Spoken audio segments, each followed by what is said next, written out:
Shakespeare, Yeah, good stuff. Yeah. I like Canterbury Tales myself, little Chaucer. Mm, can't So beat them. good stuff.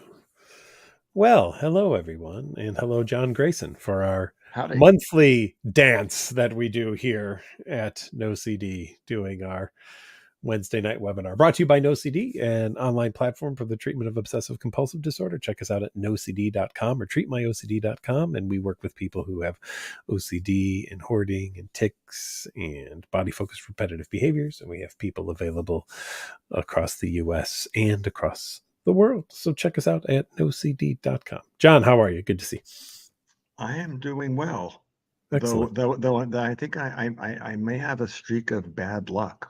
Oh no. Have you lost in your video game, John? Or is this Oh something? no, no, nothing that disastrous. No, Oh, no. good, good, good. I would. But I was supposed to go to Hawaii last year, Yeah. and the Tuesday before our trip, Maui burned down where we Oh, were yeah. Well, going. that's a problem. So we're supposed to go again this Saturday, and the volcano blew up.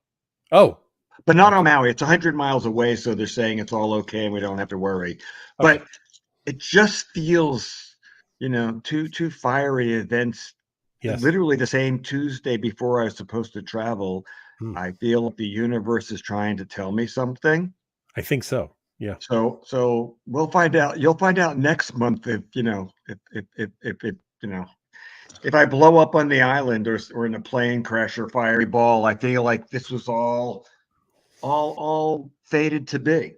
There's a Bruce Springsteen song running through my head right now. Oh, I'm on fire. Yeah, but I'm going to take the risk hmm All right. anyway. Well, shall we? Absolutely. Let's get into it. For sexual preference OCD, is it normal for a heterosexual to have experiences that really do feel like genuine attraction? When anyone asks, John will agree with me, I think, on the statement. When everyone asks, is it normal or does OCD do this? The answer is always, of course, sure, why not? OCD can do anything that it wants and lead you to feel anything that it wants to. Except for one slight thing. Okay, I go don't right think ahead. it doesn't have to do with OCD. It's just normal. And it could just be normal, yeah, right? Because you Yeah, could yeah, just have yes. feelings, and feelings feel like feelings, right? Yeah, Or things. even if they're sexual. So Yeah, I don't ascribe it to OCD. It's just like, yeah, that happens. yeah. You know what? It's an interesting too that we've decided that I can't have a feeling about this thing. I can have feelings about anything else in the world, of course, but if I have a feeling about this thing, it must really mean something more so than any other Hmm. feelings about any other thing as well, too. Yeah, So, yeah. yeah, I mean, it does mean you had a feeling. yeah. Congratulations, Yeah. you had a feeling, but why do they matter so much? Is of course one of the biggest things in the world, and uh, we attribute meaning to some feelings. We attribute, wow, that was weird, to other feelings. We attribute who knows what to other feelings, right? I mean, but OCD can And you know what's decide. great? You just said Yeah, something as often brilliant, though you didn't realize it. probably Well, not. you said somebody goes like, "Oh, that was weird." Yeah, I think a lot of times the difference between an OC and non-OCD response to a feeling, that a person without OCD is going like, "Well, that was weird," Yeah. and they don't feel like question. It's not like they just don't care. They don't question it. Whereas OCD is like, "That was a feel. What the hell was that? Yeah. What does that mean?" Whereas the other person is like, "Well, it could mean that. I don't care." hmm Um, so I think we just have to let them. We don't get to know what they mean. No. If I have to know what it means, I feel like that's the end of it. OCD wins. I now have a problem. Right. Because has anyone with OCD ever given OCD a meaning, and OCD said, "Oh yes, you got it 100%. Congratulations. That's awesome. Hmm. You've totally figured it out." Well, actually, Unless I was going to just say, unless it's the worst case scenario, right? And then OCD goes, "Ah, that is it. that's right. Yes, Because congratulations." that's the only Yeah, thing yeah, believable, right? exactly, Like exactly. Yeah, maybe this, no, maybe this, no, maybe this. It's yeah. that. Oh shoot. Oh, that's it. There you got it. Yeah. Yeah, and you know what's interesting, John? I don't know. Well, I'm sure you've seen that. I won't even go that. I don't know, but you've undoubtedly seen this. How many people have said to you in your career, "I was just looking up one more thing, and I just felt like if I just found that one more thing, I would have felt great. But then I found the thing that I didn't want to find, and it sent me into a spiral." Right? Yeah. Well, I have, as always, too many answers. I mean, I think that's a major way to slip, that people always lie to themselves. Yes, it's a huge It's lie. like I'm just going to do it a little bit, and that covers all human behavior. I'm just going to have one more Mhm. drink, one piece of cake. I'm just going to, you know, procrastinate this way, and you know, it's kind of like, yeah, no matter how sincere you are in believing that, you need to look at the data, which is like, okay. And I like this part. It seems OCD wants to tell me this is denial rather than OCD. Of course. I mean, because, you know, OCD loves a I worst would case scenario. I would wait, with regard to his, and we said this before, um, until you have a definite plan to pursue, um, whatever attraction it is that you don't want to pursue, but when you suddenly have in place a plan that you're going to pursue it, I think that's the time to deal with it. As long as you're not really sure, as long as in terms of like, what am I today? You don't get to know. Am I gay? I mean, currently, I don't have a plan to engage in any gay sex, for two reasons. I don't want to cheat on my spouse, and I don't think that I'm gay. Will tomorrow I suddenly decide, like, oh my God, what is wrong with me? That is the best thing in the world. In which case, I still might not want to cheat on Kathy. She'll appreciate that. She will Um, appreciate that probably. but either way, like, well, I think that's the best thing tomorrow. Maybe. Do I think it's the best thing today? I don't know. I don't fully feel it, and I have no plan to pursue it, so I don't care. Yeah. Same for slicing and dicing my wife. Right. Yeah. Yeah. Hmm. Yeah. So what should you tell yourself? It's like, I don't have a current plan. I don't get to know what it means. And I can live with that. Right. I I, can learn to live with that. I know less than I don't know, and I'm okay with that. Mm. Hmm. Wow, I'm gonna have to think about that. I'm just saying the amount of knowledge that I have No, is I far know, but less than all of no, the no. knowledge that I don't even know. So Think about what you said anyway, because usually it's, yeah, I know less than I know. That's easy. I But I know. know less than I don't know. It's like, Yeah, holy cow. Wait, how do yeah. anyway? Let everybody obsess about that one. I know what I meant, so I'm going to go. I was exploring new places in my city, but later read that I had walked through the construction exit where they were demolishing a chemical plant. I think might have brought something nasty to my house. The incident feels legitimately dangerous, but at the same time, I realize the amount of chemicals I might have brought on my shoes is negligible. What could I do in order to stop obsessing about it? I wonder if everybody who worked at the chemical plant is also obsessing about all the chemicals they brought home because they worked at the chemical No, plant. they don't have to do that because they're already dead from the chemicals they've been Oh, exposed oh, to. oh, okay, okay. Never mind. So there's two mistakes in this. One Yes. is, Mhm. what do I do to stop obsessing about it?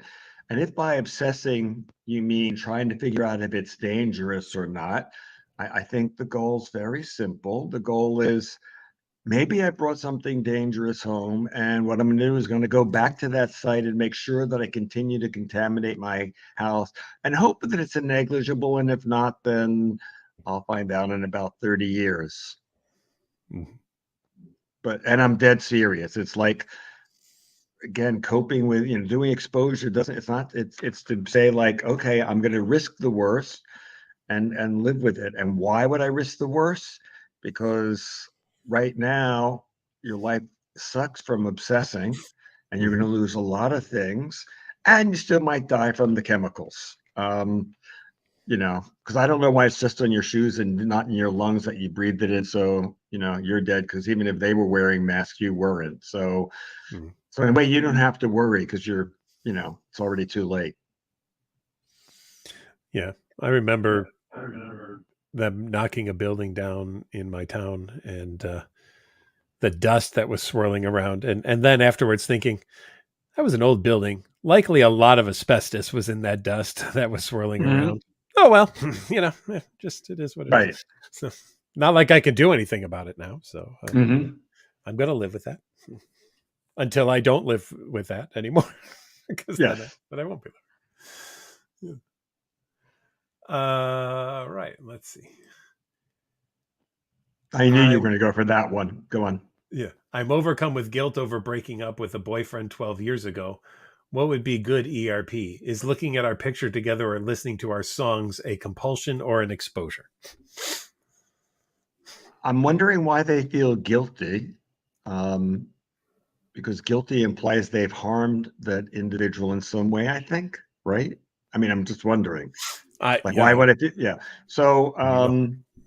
and I feel like if you've harmed that individual by, I mean, honestly, maybe they've committed suicide because you left them, or maybe they've been miserable forever, comparing everybody to you and wishing like they could have had you. And one hopes that if that's their problem, they got help. That's not really on you. Otherwise, everybody would have to stay with anyone who wanted them there to avoid hurting them. It's like, oh, don't leave me. I'm going to feel miserable. So, all right, I got to stay. And then I can be miserable. So I think if it's guilty, now, if you're feeling guilty like that would have been great for you and you feel like you screwed everything up for your entire life, I think that kind of regret is cheating. So I think if I regret something in the past, I'm making a false comparison between here's my present, which may or may not suck. And if only I'd done that, it would have been good. And the thing is, it would have been different. But being better is only one possibility. It could have been way worse in a zillion ways. Mm-hmm. So I always think anytime somebody's comparing a past decision to the present, what they should have done, it's cheating. That we don't really get to to say the whole everything would have been better. It could have been better. If I had somebody come to me, a woman in a really hard, abusive relationship where she had the hell beaten out of her every other week, and she comes to me and goes like, John, first month of that relationship, I kind of saw this coming. I wish I'd left. And I say, no, you don't. And they look at me like, what do you mean? I'm like, well, 5 years ago, your mental health was such that you would date somebody like that. What makes you think you wouldn't have picked somebody worse? Mm-hmm. Or as I like to say, success is not making the right decision. It's coping with the consequences of whatever decision you made.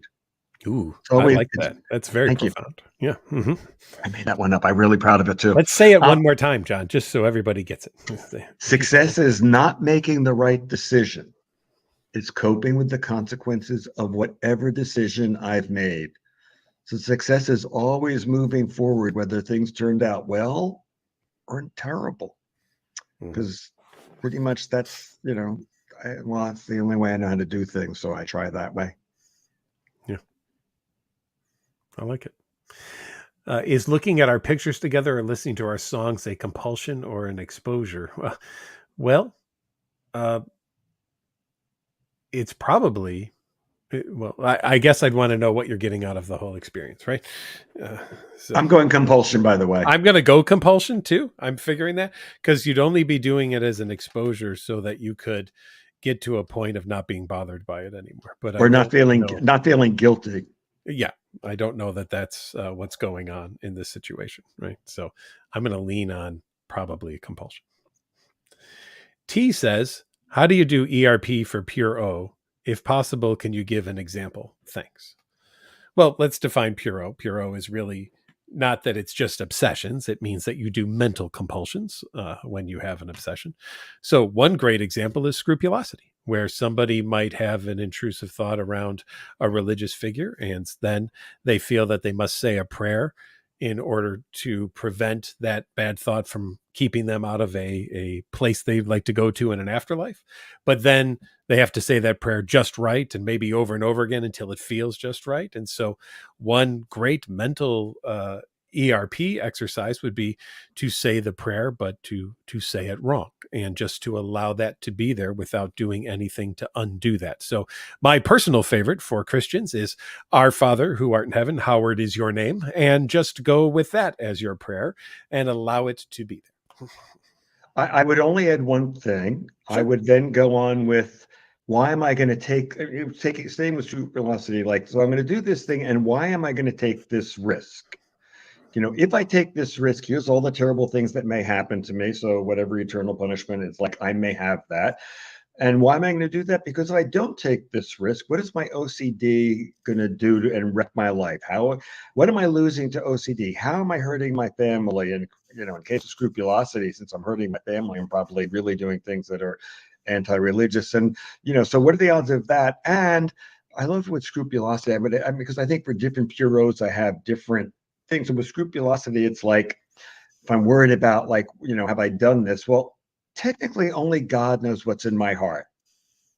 I don't really get to know. So it's not like God is stupid. And if I say the prayer the right way, he's going to forgive me. If I mean to say the prayer wrong and I'm kind of bad, he knows it. So repeating it does nothing. And if I'm doing it innocently, he knows it and he's not going to do anything. So all I can do is say, like, I hope I'm good enough, God, and I'm going to take the risk, because technically I would make an argument that when you're doing like praying rituals, you're actually offending God because you're acting like he's an idiot. Right. God doesn't need a reminder. Right. So my script would include, why am I taking this risk? Why I think it makes sense, and I'm hoping I'm not, but maybe I will be damned. But like, God doesn't make mistakes. So if that's my fate, I will accept it because God is God. But I mean, so I think for anything in general, it's like, well, I'm going to take the risk of the worst thing happening. I'll slice and dice Kathy, or these evil thoughts mean I'm evil. It's like, well, I hope I'm not, but if I am, and so I'm going to live with that consequence and take the risk.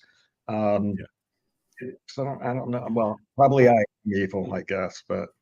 I've even talked to people. This is always an interesting conversation with someone who is Christian, when they say, well, I have to say the prayer perfectly or else it will be rejected by God. And I will say, well, isn't your faith state that only God is perfect? Yes. So if you have to do something perfectly, then you have to become God. And the second commandment explicitly prohibits having any other God before your God, which means your attempt to become God might be a sin. Right. Which always brings into mind, which of the two religions do they want to have? The one they in, or do they want to pray to the OC demon? Mm-hmm. Yes. And I say this all the time as well, too, because the OC demon is what you're doing more work for, especially because this is not a faith problem. This is an OCD problem. Mm-hmm. So. All right. Oh, this will be good. You'll like this one, John. Oh, okay. I lost my mom recently, which we don't like, and we're very sorry to hear. But OCD tells me that I somehow could have caused her passing by not doing my compulsions. How do I regain my confidence to begin resisting compulsions again? Thanks. Well, I'm impressed. I'm sorry about the loss of your mom, and I think a few things are true. I think, partially somebody would want to think they caused their mom to die, because although they messed up horribly, but if they were the cause of their mom's death, it does mean in the future they can get things right and prevent death for anyone. Mm-hmm. So I think there's a plus of having screwed up. And I think it's impressive that their compulsions are magic enough to prevent death. Mm-hmm. Whether they were magic or they thought they could do this one thing. Regain confidence. I guess there is one way truly to regain confidence. I'm thinking this person was really close to their mom and loved their mom. And I always think, I know I did this with my parents, that in losing my parents, I want to honor them. Because I think that's all I can do once they're gone. Yeah. So the question is not, did they kill their mom by mistake, but what would their mom want them to do now? Right. I'm assuming that their mom was good enough that their mom would want them to go on and live. And so their job is they have to live because their mom can't. Mom figuring would be really unhappy if they were going to torture themselves with OCD. And so with that in mind, it's like, I would honor your mother by living for her. Yeah. On the flip side of this, if not doing your compulsions kills people, you could be hired by the government as the greatest hit person ever known, and they would pay you $1 million a day to not do compulsions and think about someone to die, and then they would be dead. And you would likely get a lot of confidence because you would make millions of dollars on a daily basis being the greatest hit person ever. I was thinking that one, but I wasn't sure whether they killed them by magically not doing a compulsion, or it's like, oh, I should have checked on my mom every 5 minutes and looked in the room or something so that they felt there was an actual action. Yeah. And I do have a card in my wallet that says, I hope my parents die tonight, that I've carried in there for 18 years. So did it work? They're still here. They're still here. But one day it will work. One day it will. Yeah, that's true. Yeah. Probably the day you take it out of your wallet. Maybe. Wouldn't that be funny? The day that I switch wallets and forget to put it in my new wallet is the day they die. It's like, oh, turns out that card was keeping them alive. Maybe is what it is. Yeah. Mm-hmm. Terracotta Ciabatta, one of my favorite names that we get here, says, it's tough just to break off compulsions. If I'm going anywhere, I'm consumed with the urge to rhyme and do acronyms that relate to the rhyme. How can I switch it up to where the rhymes aren't my prime focus anymore? I try to tell myself otherwise, but it's so daunting letting myself feel all the emotions. How do I start to behave differently when strong urges to rhyme are present? By the way, rhyming is my way of distracting myself from feelings. So how do I do the opposite of that? It seems so simple, but then I get stuck in my head trying to fight the thoughts. She's making it easier than I was thinking, because initially this was sounding really hard. And although I would come up with something, but this individual knows what she's trying to run from. Mm-hmm. I mean, she's running from some kind of emotions. And so this is a distraction, right? Mm-hmm. I'm wanting you to feel these emotions. And I mean, I think Patrick and I would have a zillion questions about the emotions and why you don't want to feel them and all this other stuff. But like, bottom line is, like, this is great. It's like, oh, I want you to purposely get deeper into the emotions, whatever they are. More, I'd say something different about coping with the emotions differently. But as you're stating it, it's going into the emotions, not running from them, right? Yeah, I mean, that's how I think you do the opposite. I would agree. No one, we don't know. You tell me, John. I can say for me, but I'm gonna say the collective we of you and I don't know anyone who probably got better doing more compulsions. Yes, but we do know people who got better going toward the thing that OCD wanted them to avoid. I'm with you. Yeah, I've likened it to one of my favorite childhood books, which is there's a monster at the end of this book where it's Grover and he says, don't turn the page because there's a monster at the end of the book. And you do. And then he's screaming and then you see knots and everything. He's tied in the book and then you turn the page and he's screaming again. Now there's boards. By the end, it's like the Les Miserables barricade and then you turn it and he goes, oh, I'm the monster at the end of the book. And it was just lovable, furry little old Grover, right? So that to me is what OCD is. It's building this thing up to be awful and horrible and terrible when it's really just a thought or image or urge is what it is. Yeah. Have we seen? Oh, yeah, I think that's a good one. Have we ever seen any clients that got better from ERP and successfully came off medication? Can I answer? I don't know. I don't know if you agree with me on this. We'll find out. And I don't know if we're going to have to do the other one, but you know what I'm talking about. Yeah. OCD is a learned and a biological problem. So when you ask that question, you're acting like it's like there are these two things that are separate, and they're not separate. Now medication alone generally leads to, if it's working, is a 25 to 50% improvement. For a lot of people, that's like not really worth it. But that's because the learned part of OCD is so powerful, it can override the meds. I've had many people come in on medication, be really dysfunctional, do ERP, do great, and feel like, oh, okay, that proves I don't need the medication. I always say that's probably not true. They go up the meds and then discover the meds were doing something. So you are stuck with Patrick and I doing the ERP, but quite likely the meds are necessary. And actually, the way I tell if meds are useful, I do not look for improvement in OCD. I want to see improvement in depression because that seems to be more susceptible. So if they're getting better from their depression, then meds are working and you need to do it. But the idea that you can get off medication, no, that really, I'm sorry, you actually have a biological problem and can't depend on that. If you do get off meds successfully, I would say to you, that's cool, but it doesn't mean your body won't switch back and you're going to need them in the future because some people are very stable in their need for meds. Other people, it goes up and down. So, Yeah. Anyway. Because there's another question. My meds are helping with OCD, but not with my depression. Do people usually take multiple meds? You absolutely can, right? That is a possibility. We need a good shrink. Yeah.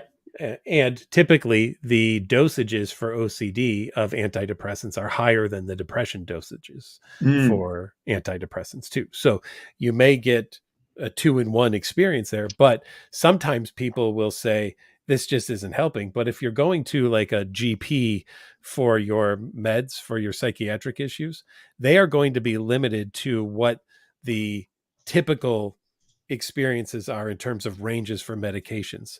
And what they don't know is that the OCD dosages for many antidepressants are well above the highs of the depression doses for antidepressant medications. And that might be also why people don't feel like their meds are working in the way they would like them to, because they're not at a therapeutic dosage as of yet. So.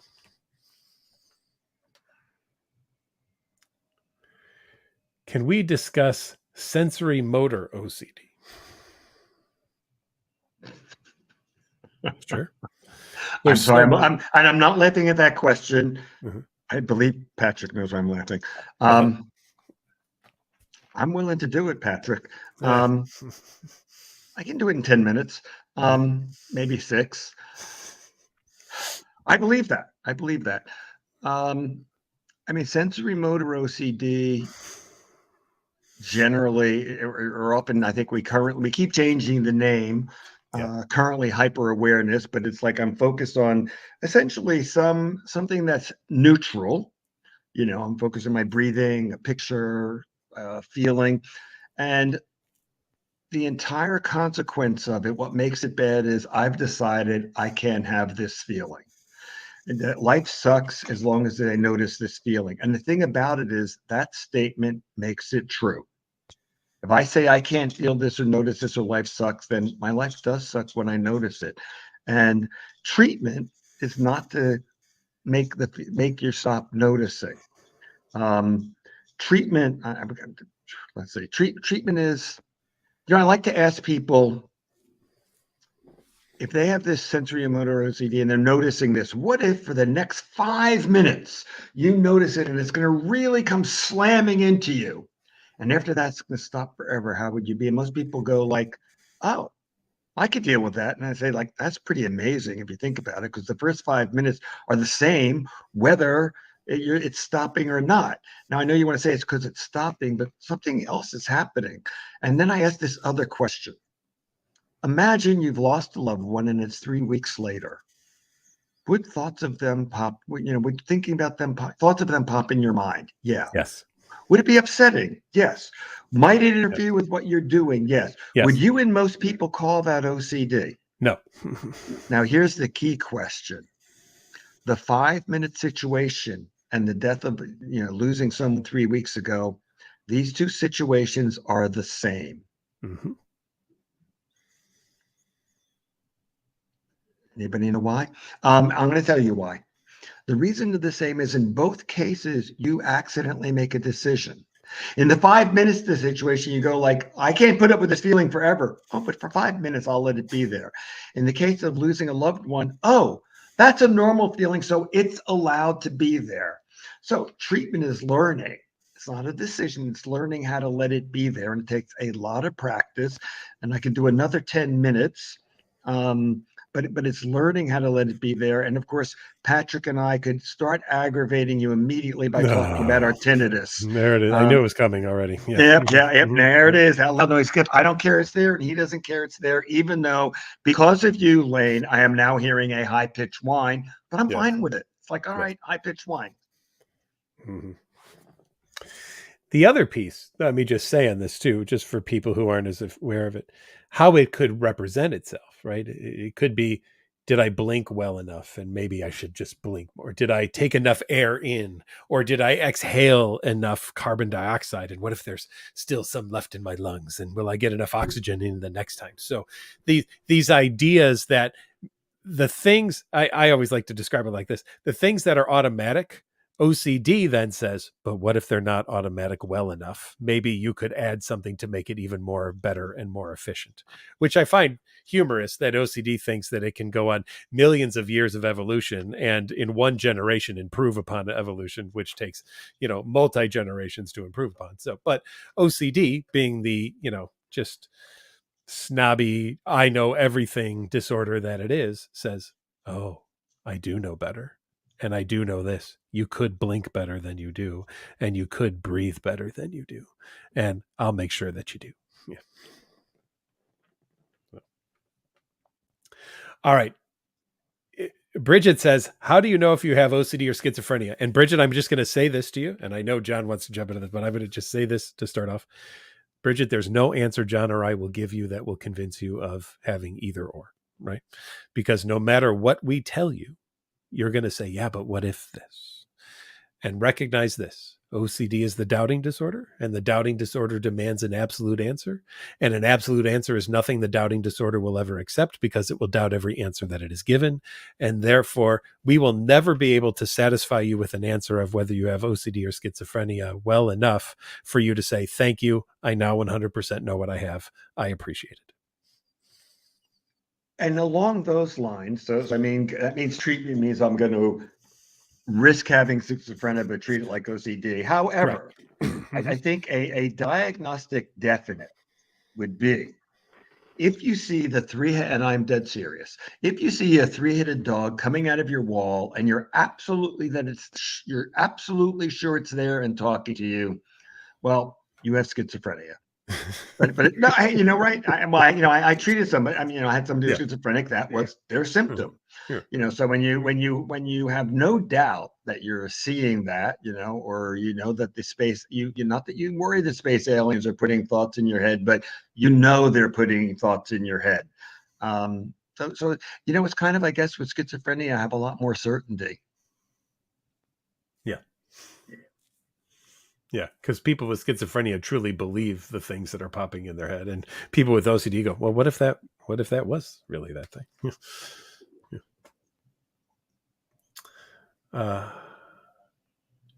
How do I build trust and self-esteem again after dealing with harm OCD? Well, John and I think, would say you do exposure and response prevention therapy and allow yourself to learn that you can handle anything that pops into your head, any thought or image or urge.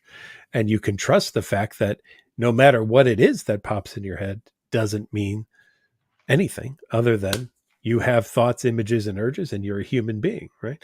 So as John and I have reported in here, you are ashamed of those thoughts, images, and urges. And someone who just submitted a film script for a horror film just made $1 million for them. So are they actually bad, awful, and horrible? And does the person who wrote the horror film script have to now live the rest of their life knowing there's no way I can ever trust myself and have any self-esteem? Or is a thought or an image an urge, a thought, image, or urge, and it isn't the problem of whatever it is that's popping in your head, it's the reaction you have to it. Similar to like what John said earlier about success. Yeah, we don't consider harm OCD a shameful, horrible thing. We just consider those thoughts. And now I do think it's true in some way. I could say all of us have a little bit of evil in us. We all have, so I mean, if we're going to admit it and everything, it's like, we do have thoughts that are less than perfect and some evil, but I think every decision we make, it has good parts to it and bad parts to it, and the only thing I can do is hope there's more good than bad. But like, I can't say like I'm making a pure decision as no bad in it. This is like a purely good decision. And we understand with harm OCD, I could be talking about slicing and dicing my wife and making a teepee out of her skin.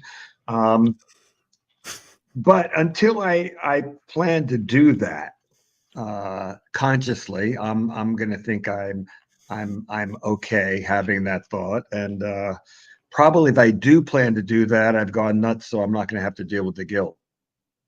Yeah. And I don't know about you, John, but I have offended people in my life. I'm I know. wondering. Oh God, I know.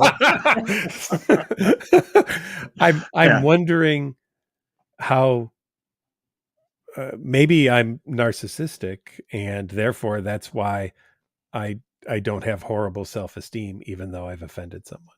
Maybe that's the reason why. I don't know. So I think the trouble is saying that my self-esteem depends on me having the right thoughts. As long as that's my belief, Yeah. I'm never going to have self-esteem. So you're going to have to decide you want to learn to live in a world where you can think whatever you want, and that's not representative of whether you have your worth. Because with OCD, if my OCD says certain thoughts make me a bad person, I guarantee you will have those thoughts. In the same way, if you say if you just, you know what, if you actually said and believe seeing red cars will make me a bad person, I guarantee you'll see every red car on the road. The That's not a pink red elephant. car. But I always use I'm the teasing. pink I elephant. know. I I know. know you are, John. I just say, yeah. Anyway, Yeah. So, yeah, no thoughts or images or urges are off the table, though OCD says they are. And I'm going to reiterate what John said. The moment you tell yourself not to think of something is the moment you're guaranteed to think of it. So I almost think of OCD like this. It's like, don't think of it. Don't think of it. Don't. Oh, you thought of it. Now you got to do this compulsion, and you got to keep doing it. It's just right. Oh, congratulations! Now you're back in my good graces. Wonderful. Now remember, just don't think about that, and everything will be okay. Ah, crap! Now we started all over again, right? And that's the hamster wheel of hell, and you're just stuck on this thing and going around and around and around and around.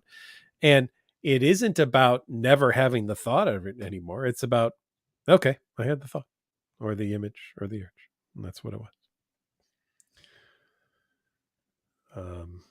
All right. you're going to go, Mike. Oh, you're going to milk chug Yeah. them, champ. Yeah, Good. we'll do milk structure. Tips how to deal with real event OCD. Exposures help, but guilt is still present. Now, I'll say this. Just remember that even though the DSM definition of OCD is anxiety and distress, OCD uses any uncomfortable emotion it can. So guilt, shame, disgust, whatever it could be, in order to get you to do compulsions, right? So exposures can help, but remember, it isn't just exposures. It's the therapy is two parts. It's exposure and response prevention. And if you're just being exposed to things, but you're not doing good response prevention and teaching yourself that you can be quote unquote okay with whatever the event was, then you're still going to probably hang on to a lot of that guilt and shame and stuff. And here's the other piece. Guess what? We all live with a little bit of guilt and shame about some things in our lives. I've been very open in here about, when my wife was sick, there were a couple of days I lost my cool. I was not the best caregiver in the entire world. There was one day Susan dropped, 6 different glasses of whatever she was drinking.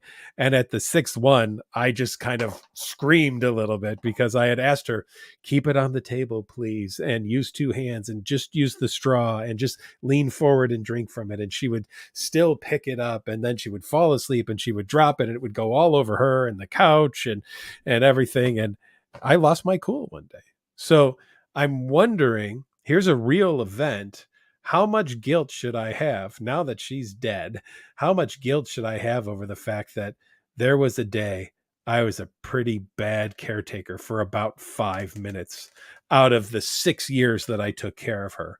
But you know what? In the world of guilt and OCD, the 6 years I cared for her don't count. Those 5 minutes are the most important 5 minutes of all the caregiving that I did for her, and I should feel a ton of shame for that. And let's say you did something that we all agree is actually really awful. hit and run and let a little kid left to die in the street. Or you know what? Even just hitting a kid. You cheated on a love partner. So it's something that everybody agrees guilt makes sense. And, you know, I would tell somebody in those cases, this event will always make you feel sick. Sure. Mm-hmm. That's okay. I mean, especially if you can, depending whether the real event is, how conscious were you did it, or, I mean, like if you cheated on somebody, that's a fairly conscious thing. If you accidentally hit somebody in the street, that's not purposeful. Maybe you were looking at the radio at the wrong moment. But the issue then isn't so much that it still feels bad to think about. It's, do you have any idea what it means to forgive yourself? And people, it's kind of cool. Everybody, because there's a big thing like you need to forgive yourself. But you ask people most of the time, like, what does it mean to forgive yourself? And they've got no idea. If I've cheated on my spouse, it doesn't mean like, oh, well, I forgive myself, so it's okay, I did that. Forgiving yourself generally means I understand how I did that in the past, assuming that I had a conscious role in the decision. And I think I'm different now and wouldn't do it again. I'll forgive that past version of myself. I think I've learned. I still don't like that I did it. You don't have to like you did it. So if I believe I'm probably not going to do it again, I think, okay, I've learned from my mistakes and my guilt. If I think I'm going to do it again, then I guess you might as well keep feeling guilty. I mean, you did something bad, so I think forgiving oneself is like, do you think you're different from whatever that, what it was in the past? And, and so it's coming to that, but it doesn't mean that feeling, if it's something really awful, of course I'm going to keep feeling bad. I could innocently run a child over in the street. It's always going to be a really awful feeling, no matter how unavoidable it was. I didn't feel like I didn't want to kill a kid, and it's awful. So learning to forgive oneself. And again, that's mainly, well, I hope I'm different now, and I'm going to forgive that earlier version of myself. It's imperfect, and it's a truly horrendous, horrible event. So the fact that the real event doesn't really make any difference in treatment. It's no different than the person who had harm OCD earlier, where they're worried about, how do I forgive myself for having these thoughts? It's like, where Patrick and I are suggesting, oh, well, sorry, they're normal thoughts, so you're not going to really escape them. But, all right, they're really awful thoughts. Yeah. Know this, though. Well, I'll say this for me. I don't know about you, John. I never label thoughts as anything. I mean, people say to John and I all the time, I have these bad thoughts. And again, I'll be like, well, then the person who wrote Stephen King has really, really bad thoughts. Then we have to, maybe we should have him taken into a psych hospital right away. Because not only has he had a lot, he's written them all down, and they've made movies out of them as well, too. I mean, he's got to be then one of the worst people in the entire world for all of the bad thoughts that he's had. But Patrick, anybody who's done exposure with me and you is aware that we're pretty good at bad thoughts. So I don't know if he's worse than us. No, maybe not. Yeah, maybe not. That is true. Except we're not rich. No, yeah, definitely. I'll go with that. Yeah. John, were there any places you wanted to jump to at all, or anything? Oh, I haven't looked ahead.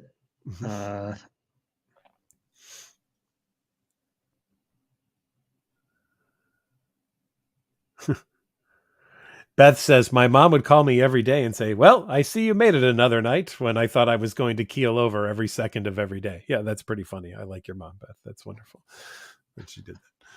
That's awesome. Oh, here's an interesting one. Why is OCD not curable, and why does it switch themes? What are tools we need to continue to use against OCD even when in recovery? Well, I think the tools we've talked about, but I'd be interested. I think people have this notion, I'll say this, that a cure, quote unquote, for OCD would be that I would never have an intrusive thought, image, or urge again. And that would mean you're dead. Because if you're human, You have intrusive thoughts, images, and urges. And I'm going to bet other animals do too. We just don't have the language yet to kind of see the fact that they do. But I bet that they probably would. So, what is a cure for OCD? Maybe, yeah. Go ahead. There was and I don't know who said this. It was somebody with OCD, and she said something like, "We don't get to choose whether or not we have OCD. Yeah, we do get to choose what we do about it." So, OCD definitely can suck, but what's going to make it unlivable is when I listen to its rules. And the people who do really well, and I hate to put it this way, but they're the people who listen to you and I. They decide they're going to live with uncertainty and take risks, and and not try to like prevent thoughts or things from happening that are really in no one's control. I mean, I think the bottom line is everything in life is odds. And think about low odds of prevent in low odds. Low odds is not the same as no odds. So yeah, low probability events will happen, and we don't have any choice but to take the risk of living with them because they happen. So, so when it comes to beating, and the thing is, if you overcome OCD, that is, you learn to cope with it and live with it, you will not be normal. You will be better than normal. Because the average person, although they might cope with uncertainty better than you at this moment, they're not. The average person is really not that good. And we find that our clients who have beaten OCD, they are at better peace than the average person. So so it's kind of sucks that you have to go through all this battle, but if you go through the battle, the consolation prize is you get to be better than everyone else. You know who did great at COVID? My patients who did amazingly well at OCD treatment did awesome. They were they were laughing at their families. They're going I had one guy who said, I'm watching all these normals and all the rituals they're doing. They're doing it all wrong. I feel like I could hire myself out to tell them how to do their rituals better. But I saw people with OCD survive so much better during COVID than people without OCD because they'd learned already how to face adversity. And when the entire world was handed an adverse event and no one had anything to that level happen in their lives before, they freaked out. Right? And Beth has been on here. She's here. She's talked about how for a long time, even to this day, there's still that residual piece going there. But Beth, we're proud of you for getting back out of the house and doing things, right? But, and yet a lot of our friends, I can't say everybody, but a lot of our friends who had done very well with treatment did so well when COVID came about because they were like, I already know how to handle this. Right. I've lived with uncertainty. Yeah. And they faced that fear and they've moved on. So, all right. Can I answer? I have one. 504. 504. I will go it. Holly Brindley. You got it. There's no scientific evidence, Holly, for any supplements or herbs for OCD. So there are a lot of claims, but in terms of scientifically knowing something, nope, we don't actually know anything. Yeah. Even Beth said no, Holly. Yeah. So, all right. Well, Beth says it. I'm going with you, Beth. OCD says if you don't do a compulsive behavior when you worry, think that someone you don't care for them, is that a common theme? How would you bet? Oh, if you don't worry, think about someone you don't care for them. Well, geez, is that a common theme? How would you battle it? I mean, well, anything could be a theme of OCD, first of all. So yeah, and that's not an uncommon one. And so you're afraid about being an uncaring person, and I would guess that depending on how old you are, that if you're doing a lot of compulsive behaviors to prove to yourself that you're caring for people, I suspect that living with you is not nice and fun for your family. So in an effort to care about them, no offense, you're probably a pain in the ass to live with. No, I'm serious, right? So it's kind of like, which way do I want to hurt my family? Do I want to be there for them and not do this pain in the ass behavior? Or do I want to do this pain in the ass behavior to prove to myself I think about them? So I think OCD is pretty sneaky. So, one of the questions to always ask when you're doing exposure is, why would I take this risk? Because, for anybody suffering from OCD, what we're asking you to do feels like there's going to be a risk, that there's something's going to happen, something might happen. And so it's really not like, oh, it's safe to do exposure. It's like, what's the cost of exposure? What's the cost of not doing exposure? And if there are a few costs. First of all, doing, if I don't do if I do the rituals, well, it doesn't mean the bad thing won't happen. So I don't even get the prize. And, secondly, how am I screwing my life up and everybody else's life up? So why would I take this risk? Because I have no life if I give in. So, it's interesting that you have to, it's interesting you care so much about caring for them that you have to prove to yourself you care, but you can't figure out how to prove you care other than to do rituals. I'm suggesting care for them by putting them at risk, by act like you don't care to prove to them that you care. There you go. Yeah. They would prefer that. And if you have a way of doing rituals secretly so they don't know, I feel like if they knew you were doing that, they'd be upset. So yes. I would do what they would love as opposed to what your OCD loves. Just like if you said you weren't drinking anymore, but you were sneaking drinks because you had bottles hidden around the house, they'd be upset if they found out as well too. Yeah. Yeah. So absolutely. I don't know families. We said this earlier about people, but I don't know families that have had their family relationships improved by more compulsions being added into the mix as well. Yes. Yeah. I mean, imagine if I said this on one of our faith talks. I said, in a dystopian future of Fahrenheit 451, they burn books when you have them because knowledge is illegal and reading is bad and you're supposed to go with the proletariat. And I talked about, in a dystopian future of 451, you and I would search out people who didn't have OCD and force them to have it, telling them their life could only be better with compulsions instead of without them. And that would be pretty terrible. It would be. Yeah.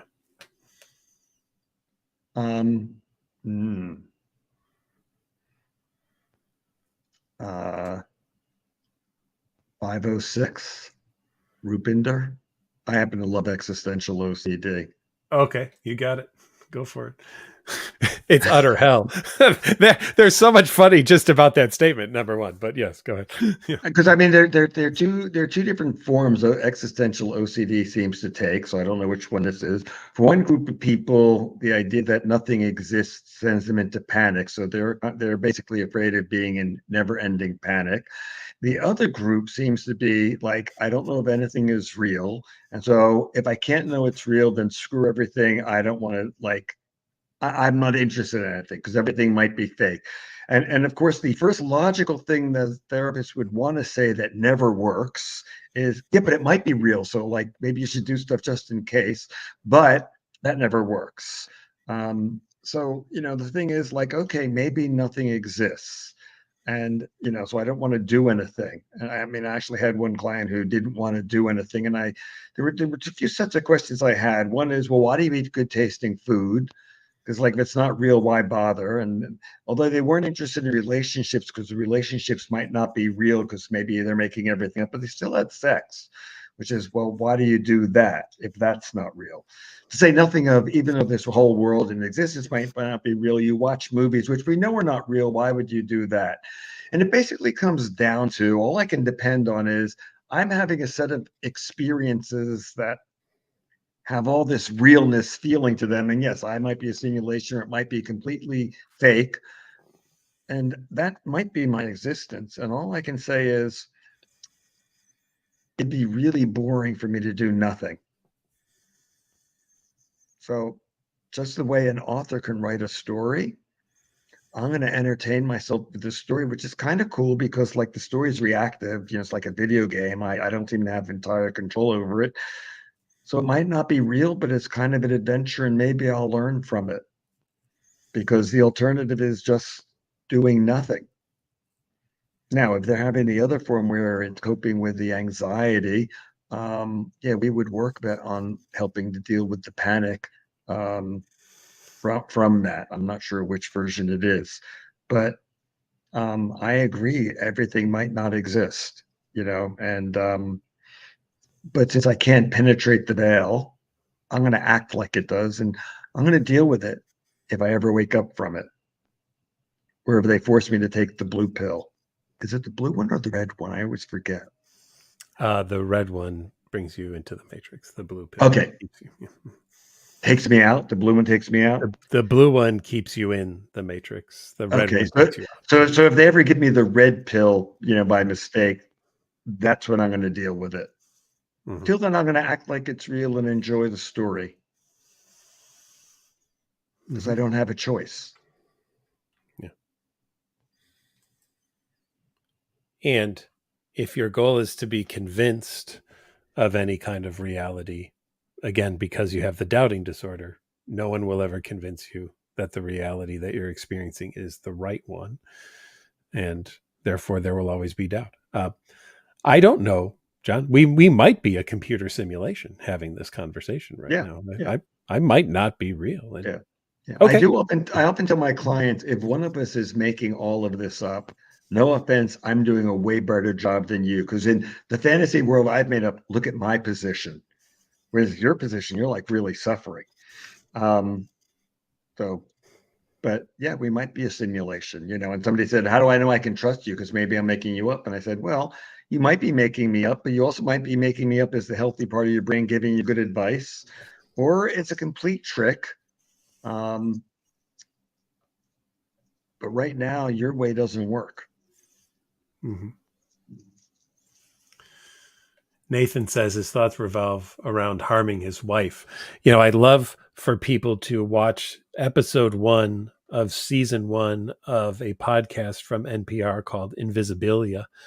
And on there, they interview someone, and he talks about having been watching the movie Brazil, which is a very violent movie, and halfway through the movie leaves and goes and hides in the bedroom and is like cowering in the corner, and his wife comes in to check on him. He's like, stay away, because he had this thought during the movie that he could kill his wife. And they follow him through treatment with Tom Corboy, actually, John. And Tom talks about all the knives that he has in his office and the work that he did and everything. And you get to see this person go through therapy. Well, hear them go through therapy. It's a podcast. And understand that the goal of therapy wasn't to convince him that he wasn't going to kill his wife. The goal of therapy was to convince him he could handle having the thoughts that he could kill his wife, and that he could still live with his wife and his family and his new child, even with those thoughts as well, too. So you could feel guilty about it, but John and I would recommend that there's a far better way to work on that thought than just to sit in guilt about it and shame yourself. It is to recognize that you can live the rest of your life with this thought or this image or this urge and still live a absolutely wonderfully productive life. And in terms of like, are you actually going to do it or not? All we have are the odds. There we go. Right now, you seem to feel, you're right now you have some concern about doing it. So what if you lose that concern tomorrow and you just do it? That would really suck. So generally it's like, well, we're going to act like it's OCD, and hope that if you flip over, we find out in time, but like you're more likely to get better risking that maybe you're going to do this every day than leaving your spouse and ruining your family and ruining your life and having your kid messed up because they won't know why you abandoned them. Yeah. Well, John, it's been another fun hour of time with you. Any parting words for our friends here at all? Well, somebody mentioned going to the IOCDF conference in July. Oh, yeah. I hope you come. It is a lot of fun, and we do some really amazing things there. And if you come and you have concern that you're going to be really anxious and have a lot of difficulty there, The OC group has what we call the Room Brigade. It's a number you can call where we will send a pair of therapists to help cope with whatever's going on at that moment. So, with that in mind, that's all I've got to say this time. Awesome. And thanks everyone for joining us. If we didn't get to your question, bring it back again. We'll get to it again. You've been watching your Wednesday night webinar through NoCD. Check us out at nocd.com for all your OCD and related conditions treatment needs. We hope you're well. Thank you for joining us. Have a great night, everybody. We'll see you again soon. Take care all.